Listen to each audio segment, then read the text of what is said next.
Acredito que uma lâmina de relva representa um dia de trabalho das estrelas.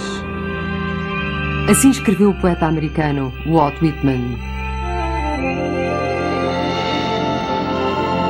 Quando o mundo natural e o domínio dos sentidos conspiram, a nossa percepção do maravilhoso deslumbra-se.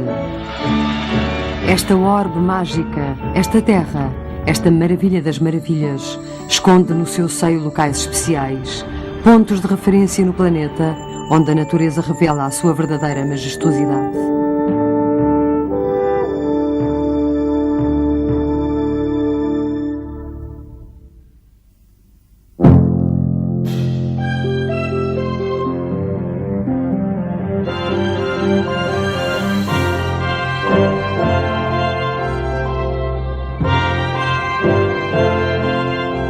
Em nenhum outro lugar da Terra está mais patente a sua história e a história da vida que dentro do Grand Canyon. Estendendo-se em profundidade desde algumas dezenas até mais de 1500 metros e em largura com uma extensão que vai dos 1500 metros a 30 quilómetros, este abismo, nas terras altas do noroeste do Arizona, assemelha-se a um molde de uma montanha invertida feito por um artista. Na verdade, Kaibab, a palavra nativa americana para designar o canyon, significa montanha deitada. O Grand Canyon é de facto um conjunto de desfiladeiros interligados, compreendendo mais de 2.500 km². Dado grande parte desta extensão ser tão difícil de acesso, o canyon ainda contém territórios inexplorados. Se passearmos ao longo de um trilho do canyon, podemos começar por ver neve junto ao rebordo superior, passar por flores primaveris a meio caminho e acabar no calor do verão do deserto no fundo do canyon. Mas um passeio pelo canyon é muito mais que uma rápida travessia das estações do ano. Pode abrir a mente para a escala temporal de um planeta em mudança e para a história da vida ao longo de milhões de anos. Em 1963, o escritor Colin Fletcher tornou-se no primeiro homem a percorrer toda a extensão do Grand Canyon, cerca de 420 quilómetros marcados pela sinuosidade do Rio Colorado. Mas os quilómetros por si só não chegam para exprimir a distância que Fletcher, em última análise, iria percorrer durante a sua viagem ao passado. Ocorre-me agora, por um breve momento, enquanto descia o desfiladeiro, vi os séculos desfilarem perante mim e recuarem no corredor do tempo que se estende atrás de nós.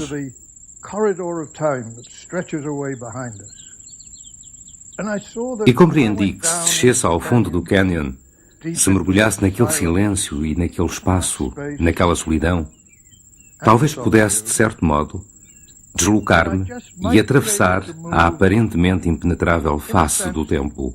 Down and through the apparently impenetrable face of time. Estas rochas, no fundo do canyon, têm cerca de 2 bilhões de anos. O tempo foi depositando outros estratos sobre esta fundação. Era após era, ao longo dos últimos 200 milhões de anos, a vida foi emergindo dos mares primordiais. As plantas começaram a florir, a reproduzir-se, e cobriram a Terra, transformando-a num planeta verde.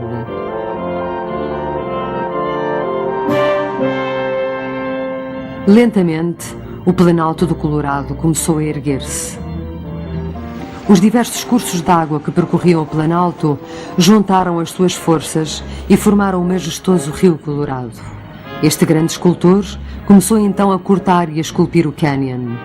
A elevação e a rápida corrente do rio, juntamente com outros fatores de erosão, acabaram finalmente por criar uma das maravilhas do mundo, o Grand Canyon, um abismo que nos permite ver metade da história da Terra.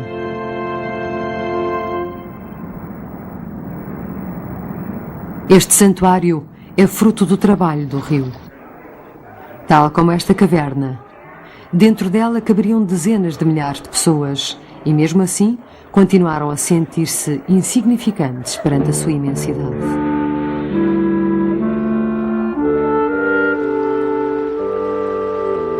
O poderoso Rio Colorado continua a esculpir a sua obra-prima.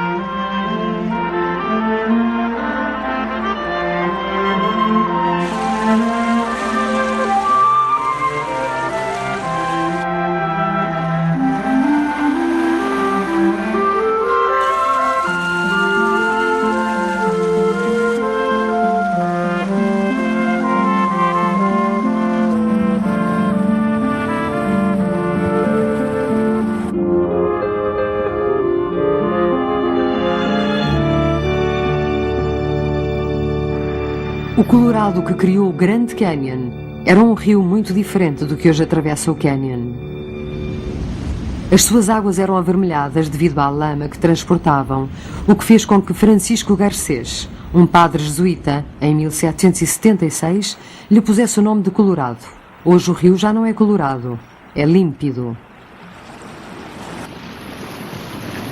A lama, rochas e detritos que trazia desde as montanhas rochosas até ao México, durante os dias selvagens do início da sua carreira, ficam agora retidos no lago Powell.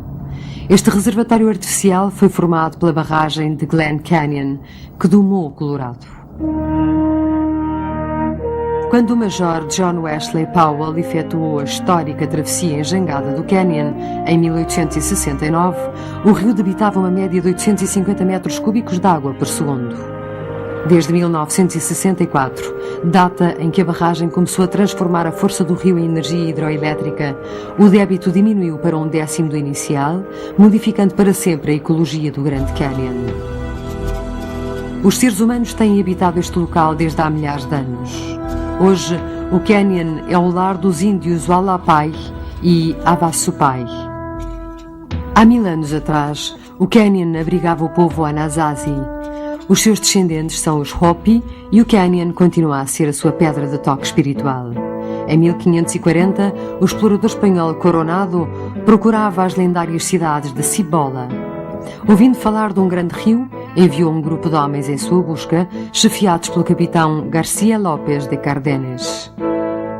Índios Hopi guiaram os espanhóis até ao rebordo sul do Canyon, mas não lhes revelaram o seu segredo, como alcançar o rio que fluía lá embaixo.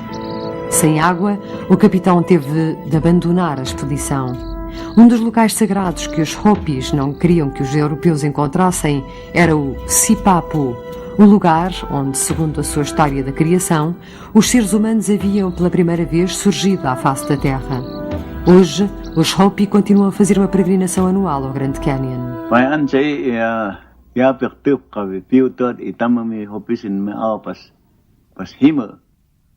Este Grand Canyon é profundamente sagrado para nós, porque o povo Hopi e todos os nossos semelhantes vêm daqui.